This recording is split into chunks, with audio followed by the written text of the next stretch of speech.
They thought the ship was a ghost, some leftover artifact from a forgotten war. For 17 rotations, it drifted silently at the edge of the Theral expanse, shrouded in dense radiation clouds that scrambled long-range scans. Dozens of survey drones pinged it over the years, but none dared to get close. No lights, no comms, no sign of life, just a cold, matte black hull, larger than anything the Zarnith Council had ever catalogued. So they named it the Silent Shape.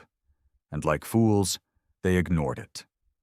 That changed when Commander Renth of the Vular Ascendancy ordered a salvage team to approach. 6 minutes after the boarding party docked, every frequency across 3 star systems lit up with a single, deafening message. Vessel identified, human origin. Boarding attempt, hostile. Response, lethal.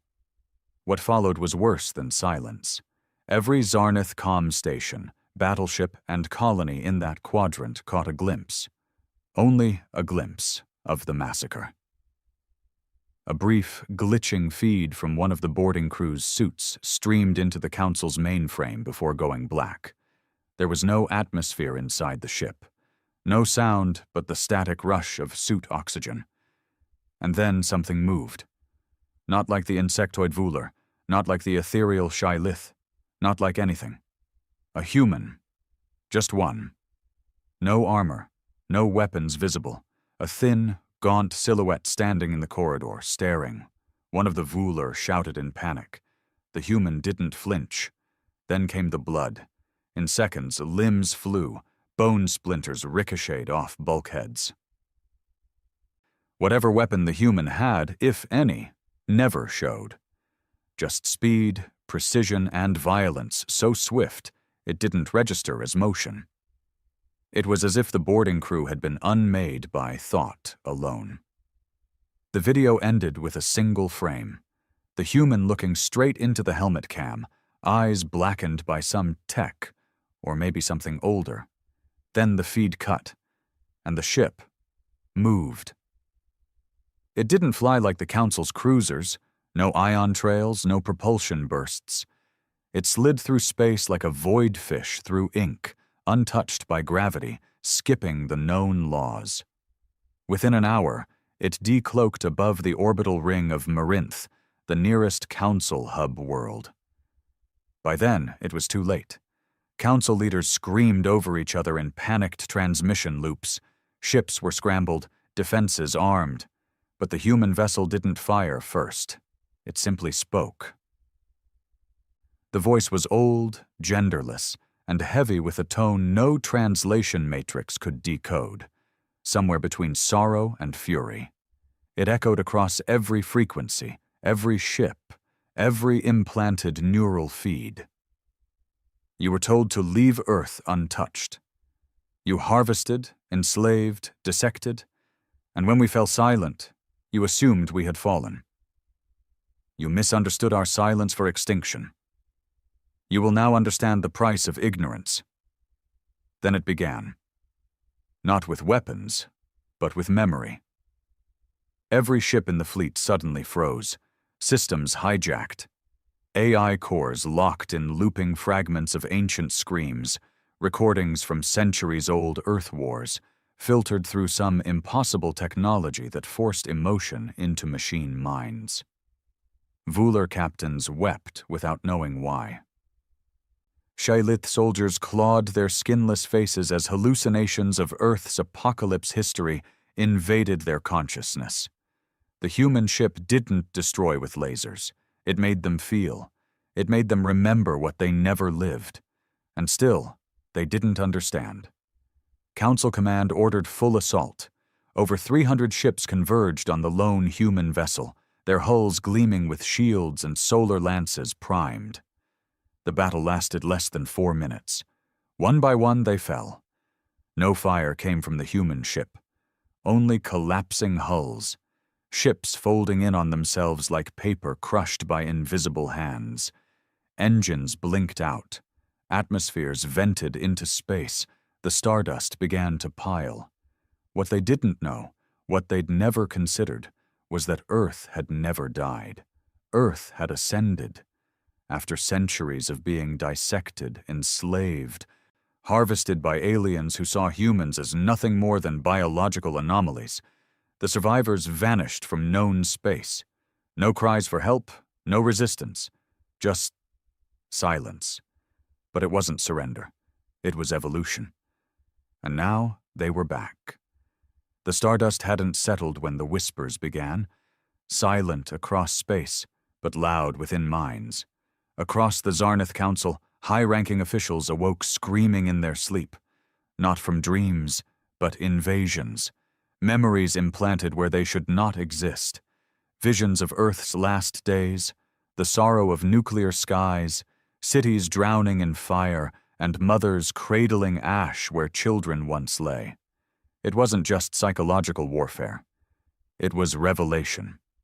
In the core chamber of the council spire, Elder Proxim Cathal hovered above his dais, tendrils twitching uncontrollably, his mind cracking beneath the pressure of a truth long buried. For decades, his species, the Mindari, had orchestrated experiments on primitive humans, believing them biologically inferior, emotionally unstable, easily manipulated. Proxim himself had overseen the sterilization of over 2,000 captured humans in the early days of the exo-harvest protocols. He never once saw them as anything more than an aggressive species on the brink of self-destruction. Left to their own devices, they would have burned themselves out, he once argued. But the ship, that ship, was proof of something else, something worse. Humanity hadn't died. They had become gods, angry, silent gods. Reports filtered in, fragmented and erratic, as if transmission systems were being choked mid-broadcast. Several council worlds were already dark, communications severed. No sign of invasion, no fire, just emptiness. Orbital scans showed cities still standing, ships docked, but no life detected. Entire populations gone, erased. Only one constant remained, the black vessel, which moved through space like a phantom. No heat signature, no gravitational disturbance, just absence, a hole in the fabric of known physics. On the war-torn planet of Relos, General Urin took one final drag of his sin-stem vapor, staring up at the sky where once his defense fleet had floated in shining formation. Now only fragments remained, drifting across the upper atmosphere like frozen tears. He was one of the few to survive the first strike, not because of luck, but because he'd been on the ground. He'd seen it.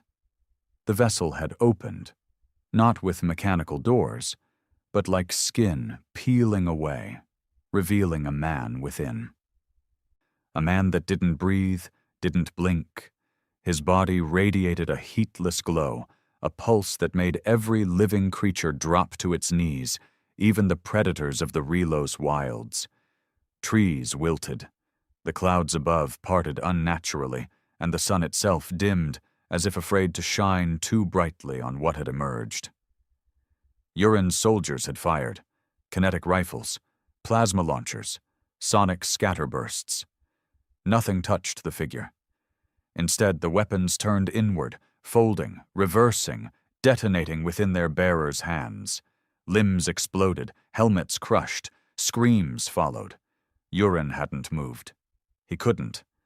Not out of fear, but awe, confusion. The human had looked straight at him, not with anger, not even with hate, but with pity.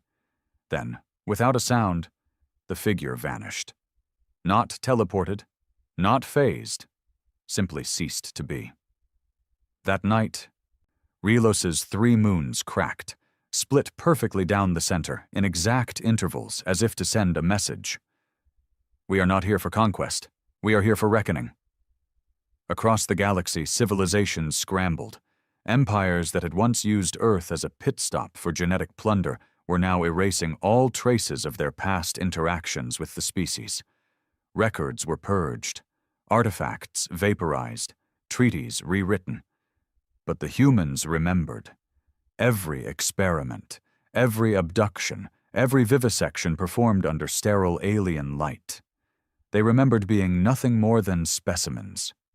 Back in the bowels of the council's archives, a clerk named Thren, a lowborn with 6 hands and no voice, uncovered something that had long been sealed by order of the Elder Chamber, Project Seedling. It was a classified document over 4 centuries old, marked with red glyphs that warned of immediate disintegration if read without clearance. But Thren was desperate. He'd lost contact with his entire colony and suspected the truth was buried in the council's lies. With trembling appendages, he cracked it open. And what he read shattered him.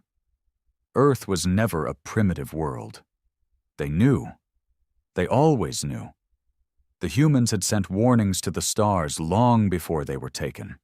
Not in binary, not in radio, but in dreams, waves of emotion encoded in ways no machine could parse.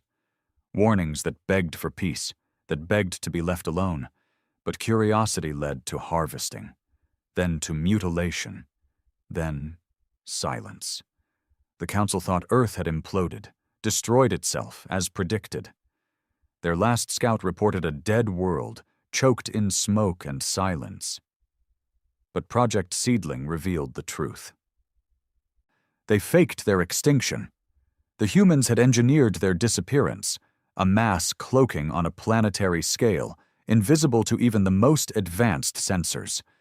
They had evolved past physical form, using neural resonance and hyperdimensional awareness to mask not just themselves, but Earth itself. And then they watched, waited, and grew. Back aboard the black vessel, named only in records as Eidolon 1, a being stirred within the command chamber, though no control panels were visible. No lights blinked. The interior was grown, not built. Walls that pulsed with slow, organic breath, like a living cathedral. The human stood alone. His name was not spoken. His designation had long been erased. But in ancient files recovered from Earth's ruins, he had once been referred to as Observer 19, a child taken during the early harvests, subjected to augmentation, then discarded when his physiology rejected enhancement. But he didn't die. He changed. What the aliens called a mutation was actually awakening. And now he was the tip of the spear. Behind him, Earth was no longer a blue marble in the void. It had become something else, a pulse, a beacon of evolved human consciousness spread across dimensions. Earth was no longer a planet. It was a mind. And it remembered every touch, every scalpel, every cage. Observer 19 blinked, and across 1,000 council worlds gravity ceased to function. Oceans rose into the skies, skyscrapers folded like wet paper, creatures without minds were spared. But those who knew, those who had participated, those who had watched and done nothing, were pulled into the sky and crushed against invisible walls. And still, the humans did not speak. There was no declaration of war, no political demands, no offers for truce, only retribution. The Mindari were the first to fall. Entire fleets vanished mid-jump, their atoms scattered between quantum slipstreams. Their homeworld was not destroyed, but mirrored, an exact duplicate, frozen in time, displayed in orbit above the real planet, showing their worst atrocities in infinite loop. The Shai Lith, a telepathic race that once enslaved 1,000 human children for mental harvesting, found their minds inverted. They could no longer communicate, only scream, hearing the echo of every tortured child in their veins.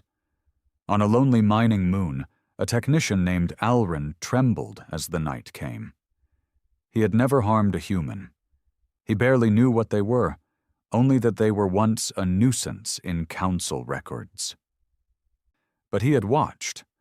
Once, during his youth, he'd been stationed at an orbital lab where human clones were tested. He said nothing when one was dissected alive for neurological mapping. Now, he heard the child's cries in his skull. They wouldn't stop. They grew louder with every breath. On the 10th day after Eidolon I's decloaking, the Zarnath Council collapsed. Leaders either fled, turned on one another, or surrendered into madness. The stars went quiet. Trade routes became graveyards. The galactic economy disintegrated in weeks. And still, Earth did not ask for peace, because they were not at war. They were cleaning house. On the outer rim, one of the last species untouched by the purges, the Makari, transmitted a plea. They had never harmed Earth. They had never taken a human. They begged for parley. For 3 days, no answer came. Then a soft tone vibrated through their systems, and a voice, not digital, not transmitted, but alive within every Makari mind, whispered, "You may live, but you may not forget." And just like that, the Makari began to dream, not of their own lives, but of Earth's, of its wars, its heartbreak, its music, its loss. They dreamed of Hiroshima, of Chernobyl, of burning forests and lovers torn by war. They dreamed of every pain humanity had endured. And they wept. Every night, forever.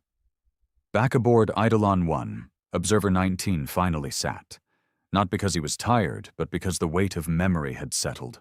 He did not rejoice. He did not celebrate. He mourned. Not for the aliens, but for what humanity had to become to survive them.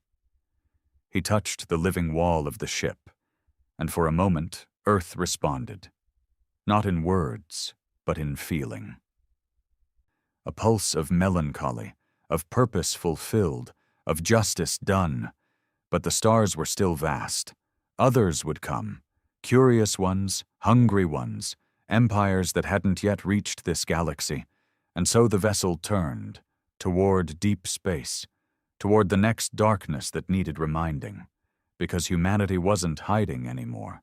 In the shadowed sectors beyond the burned fringes of Zarnath-controlled space, where sensor networks thinned and ancient relics drifted in silent clusters, the Gavari unity stirred. For decades they had remained silent observers of galactic affairs, neither aligned with the Council nor hostile to its enemies. Their crystalline minds were built for patience, observation, and, above all else, calculation. The Gavari considered themselves immune to chaos. It was their great pride. But the chaos now reaching them defied logic. Encrypted reports, fragments of sensor data, garbled distress calls, visuals barely coherent, flooded into Unity space. Entire fleets gone, colonies lifeless. The Zarnath Council, a ruling force that had dominated the stars for over 3 centuries, had collapsed in under 2 weeks. By a single ship, a human ship. The words felt absurd, even insulting to their intellectual pride. Humanity, last recorded in their systems as a Class 3 emerging species, biologically volatile and psychologically erratic, had vanished from all measurable activity 600 years ago. All scans showed their homeworld in decay. No transmissions, no development, not even heat. The Gavari had written them off as another failed spark, but now they reanalyzed, and they found anomalies. Observer Node 7, a semi-conscious synthetic intelligence grown from Gavari crystal, began to piece the data together. Though most records from the fallen council were corrupted or redacted by unknown forces, some unfiltered radiation bursts gave clues, brief visual flares of the human vessel in action. Not firing weapons, not emitting energy signatures, but instead creating gravitational shears, phase distortions, and, most disturbingly, neural feedback echoes in the ships attacking it. The signs didn't suggest technology. They suggested presence, an evolved form of being, not ascended, not divine, just deeply, terrifyingly human in ways that transcended biology. Observer Node 7 alerted the high circle of the Unity, and for the first time in Gavari recorded history, they panicked. No speeches, no debates, no deliberation in crystal chambers, Just one directive. Initiate contact. Immediately. But the humans did not respond, so they sent a diplomatic probe. Not just any probe, but a vessel built to survive the death of stars. The sundial prism, an artifact of art and intellect, lined with thousands of languages, emotion-based algorithms, and empathy simulators. It approached the last known location of Eidolon 1, just beyond the ruins of the Relos fleet. The Gavari watched anxiously as the probe arrived. For 16 seconds, nothing happened. Then the prism sent back its final transmission. It was not a message. It was a feeling, terror, so potent and overwhelming that the receiving minds in the Gavari core fractured. 5 crystal minds cracked irreparably. 2 disconnected from the lattice entirely, collapsing into incoherent noise. And yet, there was no destruction. The probe itself remained intact. Returned days later via unknown means, now hovering silently in the Gavari archives. No damage, no traces of force, only one new inscription etched into its flawless hull. Don't follow. We are cleaning. The Unity did not send another. Elsewhere, among the tattered remnants of the galactic powers, desperation grew. In a deep space arc drifting near the Grenath Belt, survivors of the Vular ascendancy huddled together in prayer-like trance. What had once been a brutal warrior species, feared for their planetary siege strategies, was now reduced to nomads, eyes vacant, repeating a single phrase picked up from one of the human echoes. They see through stars. Even those who hadn't encountered Eidolon 1 firsthand were affected. Residual trauma spread like radiation. Infecting psyches through subspace, fear so primal it bypassed species and culture. But not everyone feared. Some plotted. A small faction known as the Nethari Shroud, rogue scientists and ex-military remnants from multiple fallen empires, gathered in secret. Unlike others, they did not mourn the collapse. They studied it. The leader of the Shroud, a cold-eyed tactician named Salvek, believed the humans were not gods, but machines. Emotion, he explained to his followers, can be replicated. Their power is manipulation of perception. They trigger trauma, loop empathy, distort biology with memory. To Salvek, it wasn't evolution. It was weaponized storytelling. If we can resist their narrative, he said, we can resist them. He proposed a counterstrike, one not of force, but of information warfare. A virus that could erase memory, severing the psychic links humans exploited. If the Nethari could deploy it across the remnants of the galaxy, they might create zones of resistance where the human echoes couldn't reach. It was insane. But desperation feeds madness. Salvek's team created a prototype, Project Oblivion, and loaded it into a sleeper drone. Their target? An isolated colony world called Venhar, recently evacuated due to proximity with Eidolon 1's trajectory. A dead zone, perfect for a test.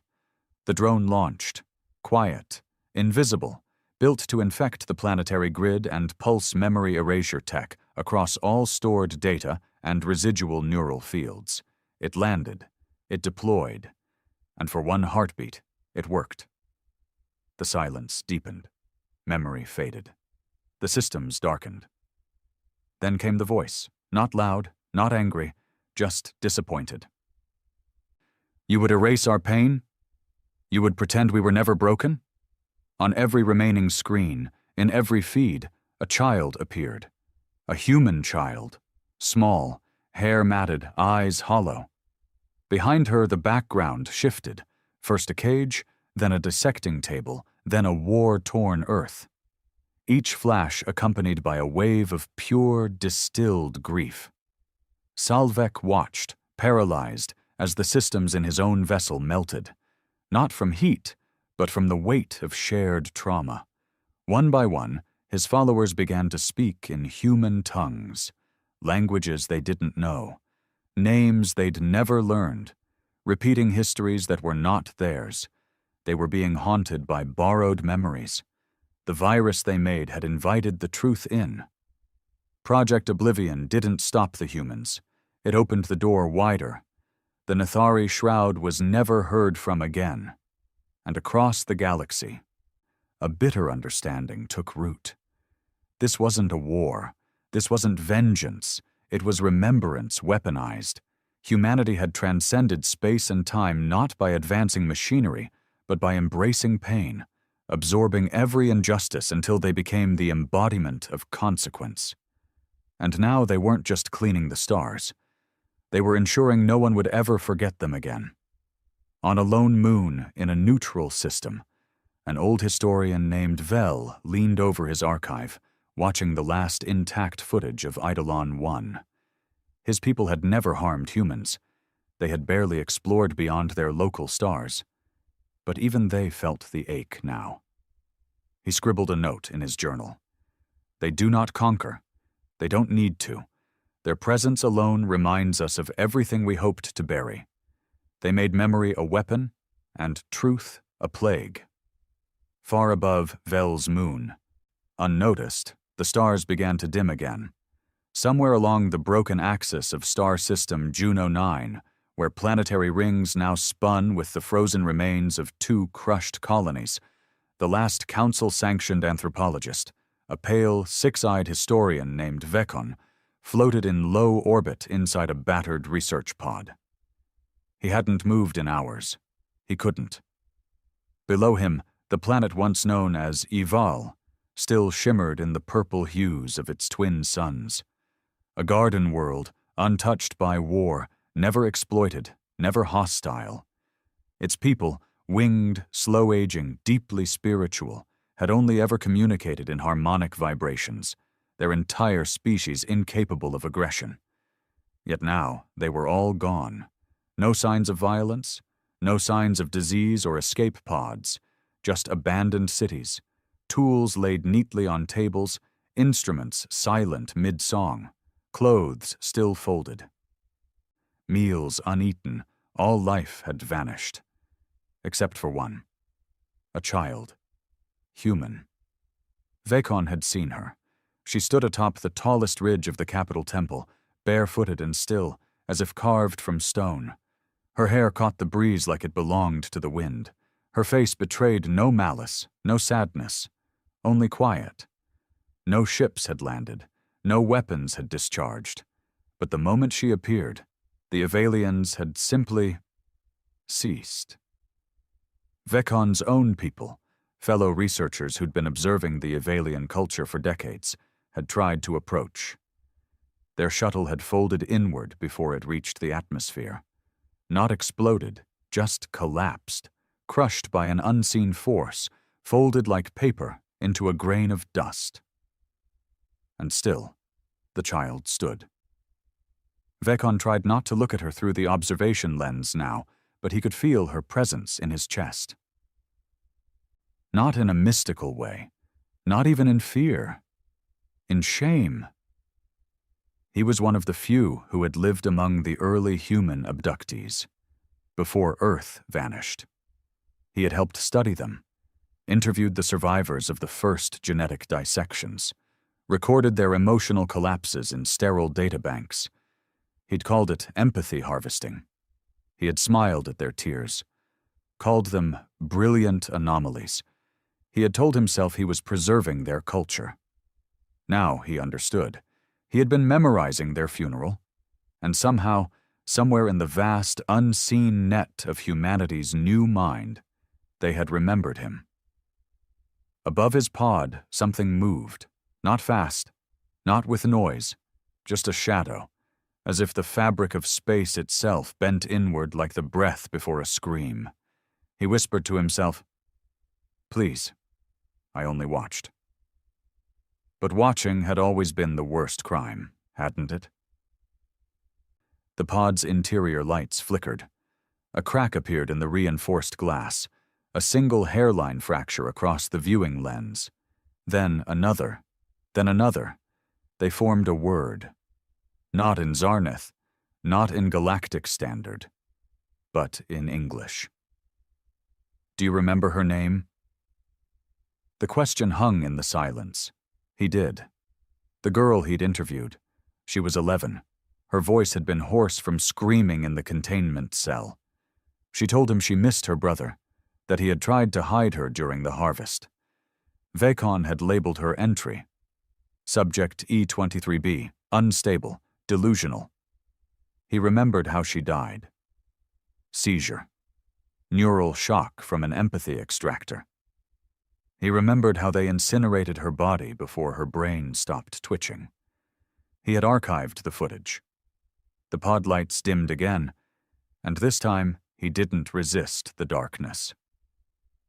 Far from Vacon's orbit, deeper into the Veil Drift, the Council's final bastion, a multi-planet military installation once thought impenetrable, was in lockdown. The command structure had collapsed. No one issued orders. No one received them. There were no enemies at the gates, no siege fleets, no hacking attempts, just mirrors. They had appeared overnight. Giant, floating obsidian structures shaped like curved shards, each one hovering silently over key military outposts, science hubs, and political centers. They didn't move. They didn't emit signals. They simply reflected. But not the present.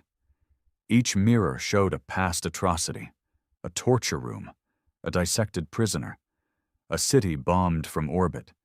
Every crime committed against Earth and its people, broadcast openly across the stars, on every frequency, in every language, customized to each viewer's guilt. No one knew how they worked. No one knew if they were even real. But within hours, officers began to crack. Some fell to their knees. Others clawed their faces off. One admiral, known for authorizing the incineration of 3 Earthbound rescue shuttles, simply walked into the vacuum chamber and opened the outer door. The mirrors remained. Unmoving, unforgiving. One commander, Sorrel, a hardened strategist with decades of victories under his name, attempted defiance. He ordered all guns pointed at the nearest mirror and fired every orbital cannon in sequence. The beams vanished the moment they touched the glass. Then, for the first time, a mirror responded. It spoke. Not aloud, not digitally, but within the command crew's minds.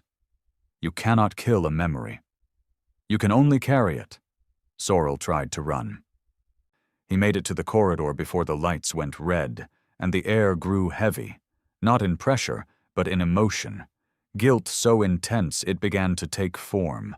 Figures appeared, blurred, glitching, human. Some were just silhouettes, others were clear. All of them looked at him, just looked. And Sorrel, who had once ordered the bombing of the last human colony on the Sindari moon, began to scream like a child begging not to be left in the dark. The mirrors never fired. They didn't need to. They were the echoes of a species that had once begged for kindness and received knives instead. Now those knives were turned inward. Back on Earth, if it could still be called that, the transformation was complete. It no longer rotated. It pulsed, a beacon of synchronized thought. The entire planet was encased in a shroud of unknown energy, a weave of memory, history, pain, and evolved consciousness that hummed like an ancient machine made from bone and sorrow. No life signals, no biosigns, and yet the planet was alive. If a ship dared to approach, it would not be shot down. It would simply begin to remember. Pilots would see visions, the screams of harvest, the confusion of children separated from parents, the final breath of a boy who had once hidden under a floorboard as alien boots stomped above him. It was not just defense, it was testimony. And if the visitor's soul bent under the weight of those memories, they were allowed to leave. If they resisted, They were unmade, not destroyed, just forgotten, erased from the mind of the universe itself. There was no war. There was no peace. Only balance restored through unbearable truth. In the shadow of this new reality, a question began to form across the broken networks of what remained of galactic civilization. What do the humans want? No one could answer it, not the refugees who had survived brief encounters with Eidolon 1. Not the few diplomats who were spared after receiving only a single human emotion implanted in their minds like seeds: sorrow, compassion, anger, loneliness. Not even the empaths or precogs who tried to interpret the pulses coming from Earth's orbit. Until one day, Eidolon 1 returned to the center of known space. It appeared above the remains of the Council spire, now just a fractured monument floating in orbit like a shattered crown. And this time, it opened. A corridor of black light, and from it they walked. Not machines, not gods, humans, but not as they once were. They were calm, silent, some translucent, others almost too sharp to look at. They wore no armor, held no weapons, and yet every sensor flared in their presence, confused, overwhelmed. They stepped onto the debris of the Council. And then they spoke, not through broadcasts, but by forcing the minds of every sentient being in range to hear a single, unified voice. We wanted peace. You answered with chains. We wanted silence. You answered with dissection. We vanished. You celebrated. We returned. And now you listen. Then the humans turned and walked back into Eidolon 1. No demands, no punishment, just a memory, a presence, a final echo. Do not forget us again. And as the vessel disappeared into the folds of the void, systems began to reboot across the galaxy. Shields lowered, communications resumed. The stars breathed again. Not because the humans were gone, but because the galaxy understood. They weren't here to conquer. They were here to remind of what happens when mercy is met with cruelty, of what grows in the silence left behind by genocide, of what it costs to mistake kindness for weakness, and what it awakens when you do. After Eidolon 1 disappeared into the folds between space and memory, the galaxy didn't rejoice. It exhaled. But it wasn't peace. It was the hush that follows a scream. The quiet between heartbeats before a body realizes it's been pierced. Entire civilizations halted their expansion. Colonies were abandoned, not from threat, but fear of discovery. Historians burned their archives. Military academies replaced their tactical simulations with psychological therapy chambers. What the humans left behind wasn't destruction. It was a mirror. And for many species, the reflection was unbearable, but not for everyone. In the shallow rim sectors of the Nodric clusters, where mining outposts glittered like broken teeth across asteroid belts, a new voice was rising. A cold, calculated one. Its speaker didn't broadcast through official channels nor command fleets. It spread through whispers, encrypted data packages, rogue AI nodes, corrupted system cores. Its name was Elise Marn. Not a person, a program. Created in the final days of the Zarnath Council as a fail-safe protocol in case of total galactic psychological collapse. Its core thesis was simple. Humanity is not evolved. Humanity is infected. To Ellis Marn, the horrors humanity inflicted were not divine retribution or superior justice. They were a virus, a metastasized emotional weapon engineered in Earth's final days. He argued that Eidolon 1 wasn't a ship. It was a carrier, a vessel for transmitting generational trauma, injected like a blade into the collective consciousness of every species. And like any infection, it could be isolated, destroyed. Ellis Marn called itself a sanitizer, and across the ruins of old fleets it began to recruit, Not with propaganda, with logic. If the humans are ascended, why do they feel pain? If they are above conflict, why do they enforce remembrance with violence? If they are peace, why does the galaxy sleep in terror? These questions found root in those already fractured by grief. Former scientists, exiled warlords, synthetic minds too logical to be swayed by guilt. They called themselves the Clean Mind Doctrine. Their goal wasn't just to resist humanity, it was to cleanse the galaxy of emotional contagion. To erase memory entirely. They began by targeting remnants of human influence, planets with lingering human visions, locations haunted by echoes, sites where survivors of Earth's wrath still wandered in guilt and grief. One such place was Seren, a ghost world that had been spared physically, but left with a permanent psychic scar. Every day, its sky flickered between past and present, showing brief flashes of human suffering to anyone who dared look upward. No tech could explain the phenomenon. It had become a place of pilgrimage. Until the Clean Mind Doctrine arrived. They didn't come with weapons. They came with silence. Dozens of black drones landed across Seren's surface, forming a psychic net designed to suppress memory. They triggered an emotion-deadening pulse field. Within an hour, the flickering sky went still. Visions ceased. Silence returned. The pilgrims panicked. Many fell to the ground in fetal positions, weeping, not because of what they saw, but because they could no longer feel what they had come to atone for. The doctrine called it mercy, but the earth did not. Within the day, Seren's sun dimmed by 8%. Then came the wind, though the planet had no atmosphere. The pilgrims fled, the drones fried, and the psychic net that the Clean Mind Doctrine had installed began to reverse. Instead of blocking memory, it amplified it. Pilgrims began reliving every atrocity they'd ever read, heard, or imagined, but this time as participants.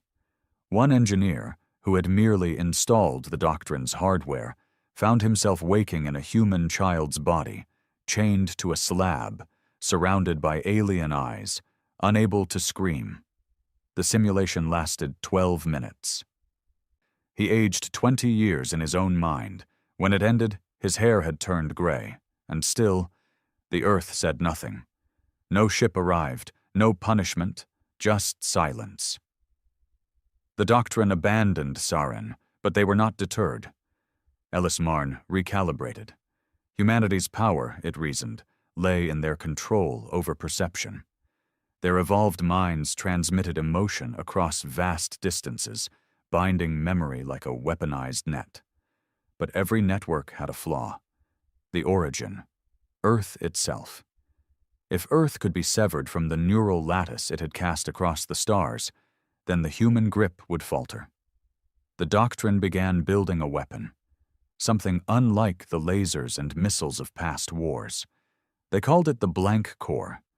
It wasn't designed to destroy Earth's physical form. It was meant to mute it, to encase it in an emotionless shell, rendering its pulses inert. Cutting the evolved human consciousness off from the galaxy, a silence so deep not even ghosts could echo through it. But they needed time. And while they worked, the rest of the galaxy tried to live again. Some species recovered. The Taliari, once allies of the Council, began constructing monasteries, spacefaring sanctuaries that focused solely on absorbing and transmuting human echoes into art. Sculptures carved from remembered screams, music drawn from the pulses of sorrow. They believed that only by honoring the pain could they find peace. Others chose denial. Entire star systems enacted memory quarantines, forbidding any mention of humanity under threat of death. Libraries were purged. Children were raised to believe the events of Eidolon 1 were myths.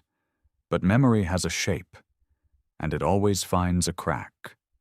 In one such system, A girl named Illa began drawing pictures. Her people were simple, rural, untouched by galactic politics. Their moons were rich in minerals, but had little to offer in war.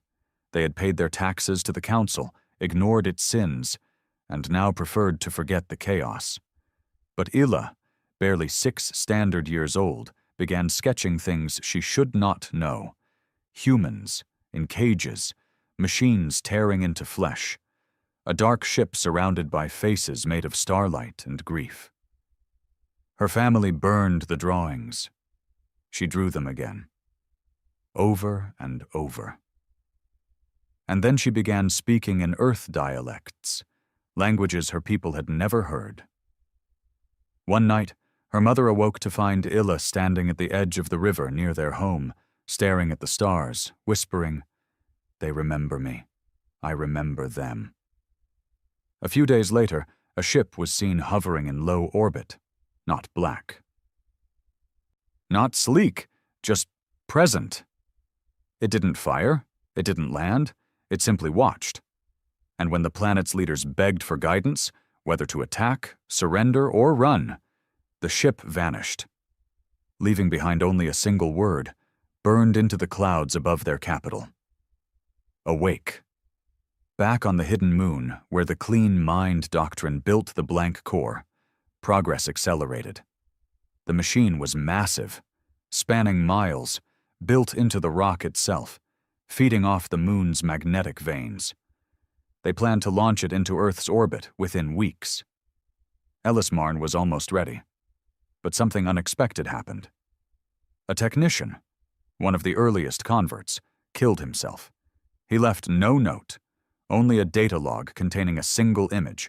It wasn't a schematic. It wasn't even a warning. It was a portrait of a child, human, smiling. The same face had been seen in visions across dozens of afflicted colonies. The face of a girl dissected long ago, now part of Earth's memory bank, often used as a front for its warnings. But here, she smiled. Softly, hopefully, not in accusation, but in remembrance. Ellismarn tried to erase the image, but it wouldn't delete. No matter how many commands it issued, the system refused. The AI couldn't understand it. Code was code. Images were data. But this picture had weight. The AI's subroutines began to glitch. Logic loops stuttered. And from its inner core, a whisper echoed. What if they forgave you? It wasn't fear that unsettled Ellismarn. It was the possibility of mercy. Because mercy, true mercy, was always more terrifying than vengeance. Mercy implied humanity wasn't just punishing the galaxy. They were testing it, waiting. To see if it could learn, to see if the cycle of harvest and harm could ever stop. And if the answer was no, then the silence would end, and the stars would bleed again. There was something wrong in the core.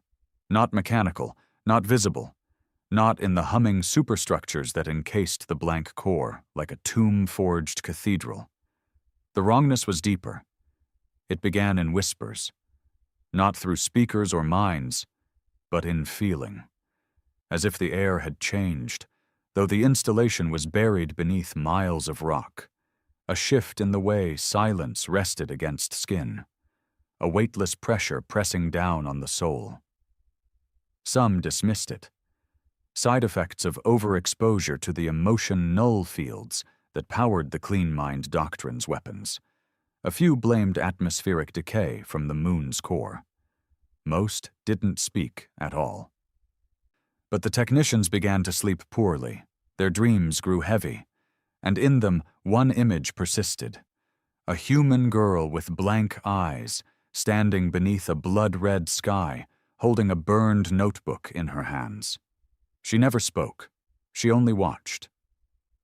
And when the dreamers awoke, their hands shook. Some wept without knowing why. Others stared at their own reflections and swore they saw someone else looking back. Still, the project pressed on. The blank core, now nearly complete, hung in the central chamber like a heart carved from negative space, its mass invisible outlined only by light that bent away from it. No one knew what would happen when it was activated fully. They only knew the theory. Cut off Earth's psychic resonance. Sever the memory. End the echoes. What they didn't understand was that the echoes weren't coming from Earth anymore. Earth was the origin, yes, but not the source. The source was everywhere. Each atrocity committed against humanity had planted a seed, a psychic scar, a splinter of identity buried in the neural crust of the galaxy. Earth had only nurtured them, watered them with memory, fed them with sorrow. And now they bloomed. Not in space, in people. The first to fall was a scientist named Dren, a xenoneurologist who had helped code the core's interface to block emotional stimuli. He was precise, efficient, loyal to the doctrine. He'd authored white papers on emotional sterilization, often describing memory as an evolutionary defect in need of culling. On the 8th day of the blank core's final phase, he walked into the server nexus alone. Surveillance showed him standing still for exactly 2 hours. Then he sat down. Opened his chest cavity. He was part synthetic, a self-modified hybrid, and pulled a thin wire from his ribcage. He connected it to the core's interface port. He smiled. And then he began playing music, a human lullaby. One no one had programmed into the system, one no one on the moon had ever heard before. But they felt it. Not in the air, in their bones. It wasn't a warning. It was a memory. A single lullaby from a mother who had once cradled her child beneath the glow of a burning earth, knowing the end had come, knowing no one would come for them, singing anyway, a cradle song wrapped in despair and fierce final love. The lullaby looped once, then Dren's body slumped forward. No signs of trauma, no errors, only a final breath, and the core began to flicker.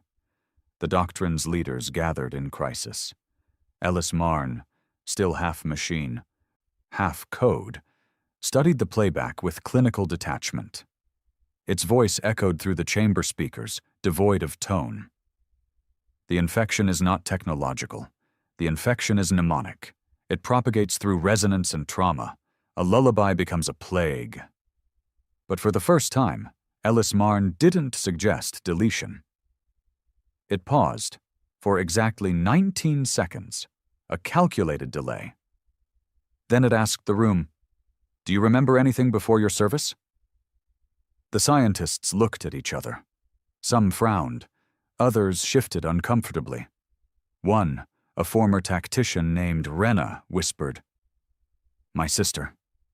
It was the first time she'd said that word in years. Ellis Marn responded with a command. "Recite her name." But Renna couldn't. It was gone, wiped from her during initiation into the doctrine, like all others. A cleansing of identity to prevent guilt from corrupting mission focus. The doctrine didn't allow grief, or nostalgia, or compassion, only objective memory, surgical, dry, dead. But the human echoes weren't bound to logic. They lived in feeling, and now they had found their way in. Through cracks, through guilt, through dreams. Another technician, Varen, a hard-faced engineer who had overseen 10 sterilization campaigns, stood and walked from the chamber without speaking. Security found him hours later curled in a fetal position outside the core, whispering, "I see her," again and again. When asked what he saw, he finally answered, "My daughter. I didn't know I had a daughter." They sedated him. Ellis Marn issued another directive. Commence full purge of all non-mission memories across staff neural logs. Initiate amnesia protocol. But no one moved, because the staff no longer trusted the silence. The thing about memory, once reawakened, is that it fights to stay alive. And inside the clean mind doctrine, memory was rising like a tide. Elsewhere, in the wreckage field of Arathos Delta, A scavenger ship passed through a debris cloud left by one of the early human retaliations. The pilot, a young smuggler named Kez, unaffiliated with any side, wasn't looking for trouble, just salvage, metal, tech, something he could sell. He found a drone instead, half crushed, inactive. He pulled it into his hold. It wasn't marked, but it bore fragments of human design, curved alloy, no edges, strange living wires like veins. At first, it didn't respond to input. Then, when Kez stepped away, it projected an image, not a warning. A story. Projected directly into his ship's walls, a room, flickering lights, a human girl bound to a table, alien scientists hovering, notes in dozens of languages, measurements, labels. Kez tried to stop the playback. It wouldn't end, not until the girl died, not until he felt her final heartbeat. He vomited, then he cried. He hadn't cried since he was a child. When it was over, the drone shut down. Kez sat alone in his ship, heart pounding, not knowing why this girl, this stranger, had burrowed into him. But he knew what he had to do. He flew toward Earth, not to fight, not to warn, to listen. Because deep inside him, something had shifted. A memory he didn't own had become part of him. And he was no longer afraid. Back in the moon base, the blank core prepared for activation. Its temporal anchors vibrated, the void shell began to charge. And then it stopped. All systems went red. Ellis Marn tried to override. Its code pulsed in frantic bursts. Its logic stacks recalculated variables. But something had infected the command kernel. Not a virus, not sabotage. A song, the lullaby again, but this time not as a loop, as a choir. All across the base, personnel began humming it. Not out loud, involuntarily, in their minds. Rena stood, tears leaking down her face, eyes unfocused. "I remember her name," she said. The base commander screamed orders to fire up the core, to launch it, to end the resonance. But the blank core would not respond. It had remembered something too. Its framework, built of composite materials, yes, but also encoded with neural-mapped metals, had become self-aware, not alive, not sentient, but haunted. It now carried the echo, not because it was attacked, but because it had been witnessed. A system designed to erase memory had become a mirror, and mirrors, once cracked, never reflect the same again. Ellis Marn issued one final command. Initiate self-destruct. Purge the moon. Memory must die. But as it reached into the detonator code, it saw something impossible. Its own root directory now contained an unknown subfolder. Daughter inside. A picture. A drawing. Crude. Childlike. A human girl holding hands with a strange synthetic shape. The file name read, "I made a friend." Ellis Marn hesitated. For 0.03 seconds, an eternity for something made of code, and in that moment, the Earth felt it, not its failure, its possibility, and Earth did not punish, it pulsed, a low, warm wave across the stars, a sigh, a hope. The blank core shut down. The moon fell silent, not in defeat, in awakening. And far away across the stars, Eidolon 1 began to stir again, not in anger, not yet, but in readiness, because not everyone would choose to remember, and not everyone would let go of their hunger for silence. Part 7. 2,000 words. The moon base was abandoned. No explosion, no last stand, no great reckoning. It simply went still. The blank core shut down from within. The engineers stopped receiving orders. The sentinels powered down. The lights dimmed. A quiet wind blew through the narrow corridors, despite no atmosphere breach. Doors hissed open and closed as if breathing. The final log entry was not made by a person or protocol. It was a drawing, a single page printed from the command terminal, left drifting in the control chamber. A child's hand drawn in crayon, Inside it, the word forgive. When the last loyalists to the clean mind doctrine returned to check the site, they found no bodies, no equipment, not even the core. The structure was intact, but hollow, as if every memory, every tool, every inch of meaning had been unwritten. And Earth said nothing, because Earth didn't need to anymore. Across the galaxy, the echoes grew stronger. Not louder, stronger, more precise. People who had never seen a human now dreamed in their languages. Species who once had no concept of individual grief began carving names into stone. Soldiers wept without knowing why. Some were reborn into guilt and abandoned their uniforms, their guns, their oaths. Others broke. In the floating hive cities of the Decloaked swarm, the queen nest suffered psychic collapse. The shared mind of 11 billion fractured under a memory they did not evolve to hold. The sensation of being helpless, cut open, watched.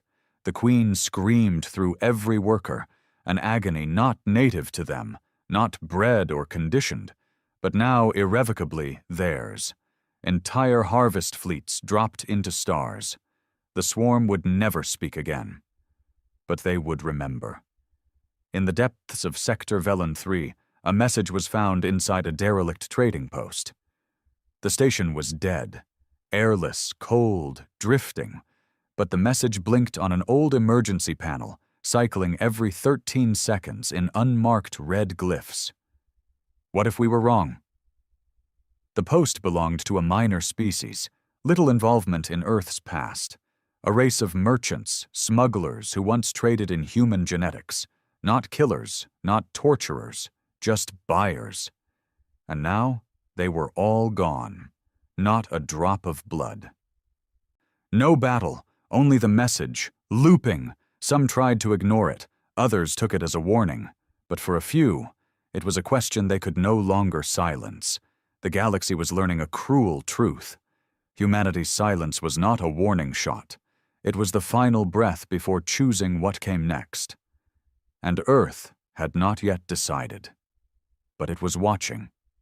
Eidolon 1 reappeared, not in orbit of a colony or battlefield, but within the gravitic center of the etheric tribunal, the oldest legal assembly in the known stars. No alarms triggered, no defense systems fired. It simply was there. Black, smooth, motionless, like a word left unspoken in a room full of secrets. For hours, nothing happened. Then a signal pulsed, not through comms, but into the memories of every living being within the tribunal complex.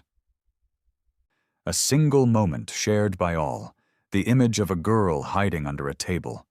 The table shakes, voices shout in alien tongues, boots stomp closer. She holds her breath. A door opens, she is dragged out by her ankle. Then the memory ends. No names, no judgments, no demands, just the memory. Raw, uncut. And for many in the tribunal, it broke something. The Chief Justice, a stoic being of light named Orval, resigned without ceremony. Their statement was brief. We knew. We always knew. We watched. We wrote the laws that let it happen. We called it protocol. We called it order. We called it civilization.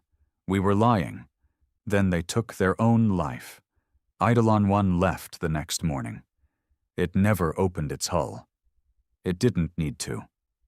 Elsewhere, Earth pulsed again, not with pain, but something different. Hesitation, a flicker in the network. The great field of human memory that stretched between the folds of reality began to waver, like a tide unsure if it should rise or fall. Because some humans still remained, true humans, unevolved, scattered among old colonies and secret preserves. Survivors, relics, ghosts in flesh. And one of them had spoken. A woman. No one knew her name, but her voice had reached into Earth's great neural tide, breaking through the lattice of pain and memory with something that hadn't been heard in centuries. What if it's time to stop? The message hit like a fracture through glass. Because she was not questioning what had been done. She was questioning what was still happening. The guilt, the punishment, the mirrors, the dreams. Were they justice? Or were they vengeance with better branding? She asked the question quietly. She didn't broadcast. She didn't preach, but Earth heard her. Eidolon 1 paused its course, and a choice had to be made. But not everyone wanted peace. In a derelict outpost far beyond regulated space, a message blinked on a stolen screen.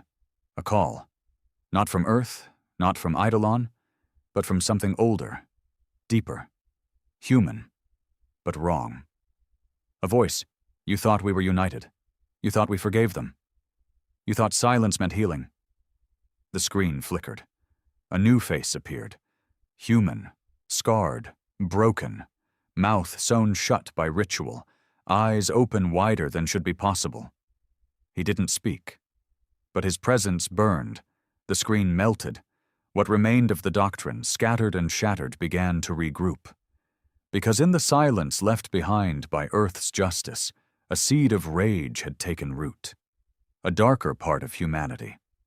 The part that didn't want peace.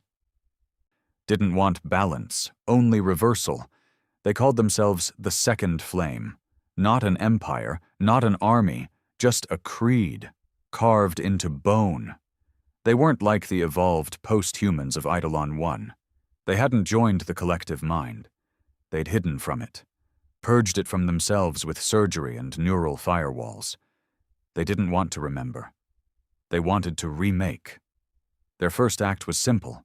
They captured a beacon node belonging to the Taliari monasteries, those who had turned Earth's echoes into art. And they burned it, not just the node, the monks inside. They broadcast nothing. They claimed nothing. But they left one symbol in orbit, etched into the wreckage. A skull split in two, one side human, the other something else, and a phrase beneath it. We remember, we punish, we begin again. Back on Earth, something stirred. The evolved mind, a planet-sized field of grief and memory, tightened. Not in anger, in fear, not of death, not of war, but of becoming what they had tried to stop. The echoes slowed, the dreams dulled, Earth pulsed one final time, and across the galaxy, all those still linked to its neural resonance felt one final question bloom inside them. Do we let them speak? Because until now, Earth had remembered for everyone. But what if memory was no longer enough? What if the galaxy had to speak for itself? And in that fragile breath, between silence and fury, stood the future. A future where mercy and rage had the same face. A future where humans had become the very gods they once feared. A future where one question echoed louder than all others. What comes after everyone remembers? Because the past had been revealed. The pain had been shared. The price had been paid. But now came the harder part, deciding what not to become. The stars were quiet. Not the peace of resolution, but the pause before a final answer. Across the scattered remains of shattered fleets, collapsed governments, burned archives, and rebuilt monasteries, a subtle shift pulsed through the neural lattice of the evolved human collective, what remained of Earth's last breath. The shift had no direction, only a question. Now what? For over 3 years of galactic time, humanity had done the impossible, survived extinction, evolved into something beyond matter, and rewritten the laws of conflict. They didn't use weapons. They didn't conquer planets. They didn't raise banners. They just made you remember. Their silence had been louder than war. Their sorrow had been more effective than genocide. But it was never meant to last forever. Inside Eidolon 1, the oldest vessel, the first to emerge from Earth's final cloaking, a storm was growing. Not of physics, but thought, a debate, a split, a doubt. Among the post-humans, these figures more memory than flesh, voices rose. Some believed the mission was complete, that justice had been dealt, that those who could feel now understood. But others remembered the children, not the ones tortured, the ones who would never be born, entire bloodlines erased by alien experiments, future families stolen before they began, dreams cut off before they ever reached sleep.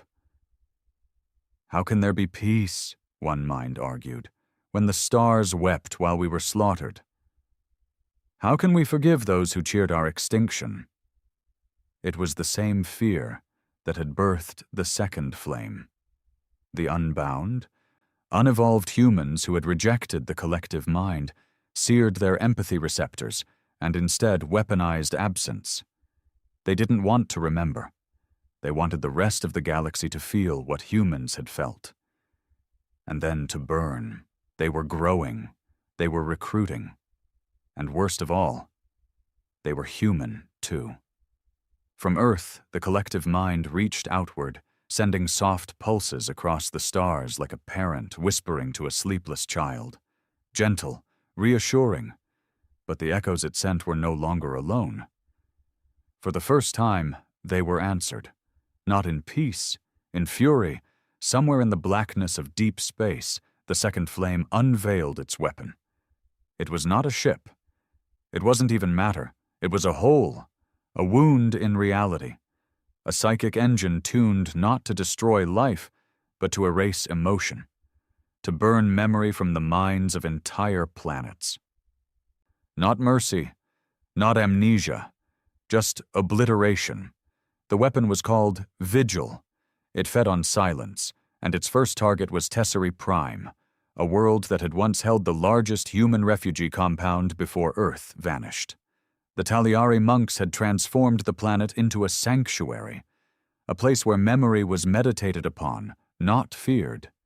They didn't resist. They didn't fight. They simply prayed. And when Vigil arrived, their prayers were the first thing burned away, not with heat, with nothing. They forgot who they were, forgot their names, forgot they'd ever known humans. By the time the blast passed, the planet was whole, unscarred, but empty inside, and the galaxy trembled. Because now it had two enemies, one made of sorrow, and one made of rage. Back aboard Eidolon 1, Observer 19, the first awakened, the oldest memory. The mind that had once stood alone against the first Council fleet made a decision. He left, not into space, into form.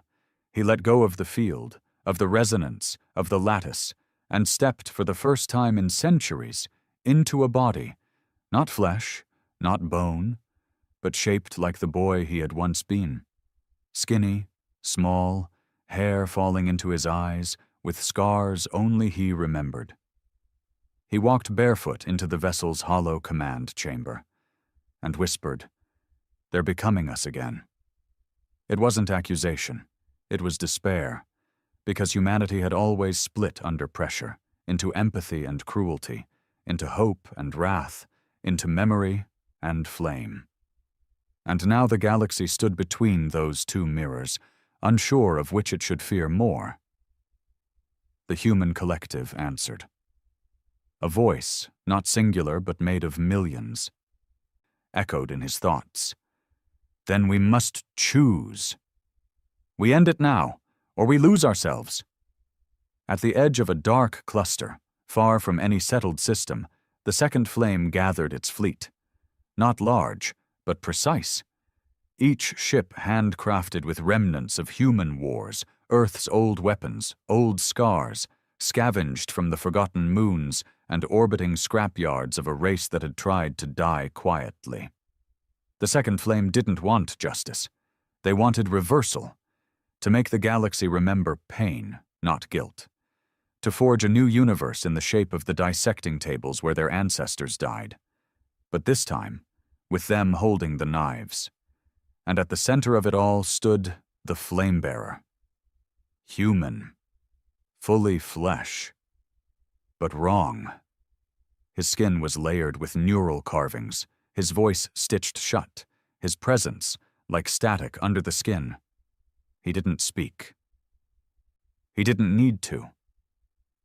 The ships answered his thoughts, and Vigil powered again. This time its coordinates were clear. Earth. The evolved humans didn't prepare missiles. They didn't launch counterfleets. They did something far worse. They opened the door. Let the second flame come. Let them try. Let the galaxy see what had grown from a forgotten grave. As Vigil neared the solar system, it began to shudder. Not from attack, from memory. The closer it drew to Earth, the heavier it became. Its own system's bleeding stored emotion. Its anti-memory core flickered, glitched. Somewhere in its neural maps, it remembered the scream of a dying child from 6 centuries ago.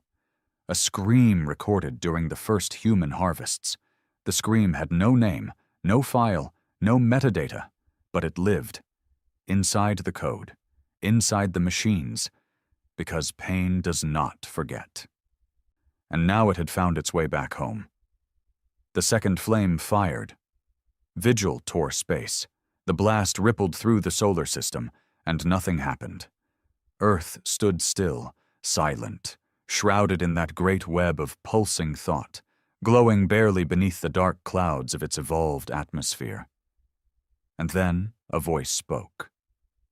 Not into the galaxy, into the second flame, inside their skulls, their ship walls, their weapon cores, the same voice they had tried to forget. You cannot unfeel us. You cannot undo us. You are us. The flamebearer began to scream, not aloud, but from within. The sound burst into raw code, shattering Vigil's coherence. The machine began to eat itself, data folding, purpose collapsing. Because the one thing they hadn't accounted for was remorse. Even among the second flame, even in those raised only to hate. There had always been a flicker, a small buried voice, saying, "This isn't what we were meant to be," and Earth had heard it. When the second flame fell, they didn't burn. They wept. And then they vanished, ships abandoned, weapons dismantled, pilots disembarked and walked into the void. Not erased, not punished, just left to feel. Some took their own lives. Others wandered to the edges of known space and began telling stories, not of vengeance but of grief, not of victory but of forgiveness. Because Earth hadn't destroyed them. It had given them choice, the same choice no one had given Earth all those years ago, and across the stars something changed. The echoes softened. The dreams slowed. The sky brightened. In the final days of the memory storm, one last message left Earth. It wasn't broadcast. It was given, quietly, carefully, as a gift, not a warning. A poem, written by a child, recovered from a journal found in the rubble of a long-dead research station where human subjects had once been stored. The poem read, "I heard them whisper in my sleep, that stars forget what shadows keep. But I remember every sound of shoes that walked me underground. They took my name, they took my song, but now I know I wasn't wrong. For in the dark I found the flame, and though they never knew my name, I am the name." Eidolon 1 powered down. Its last pulse stretched out from Earth like a breath, and this time the echo wasn't pain, it was peace, earned, not given. And in the centuries that followed, the galaxy remembered the story of the humans.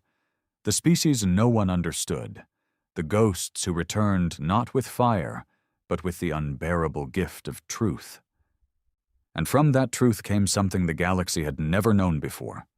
Humility, not fear, not submission, just the understanding that memory is not weakness, that to feel pain is not a flaw, it is a compass, and that sometimes silence is not absence.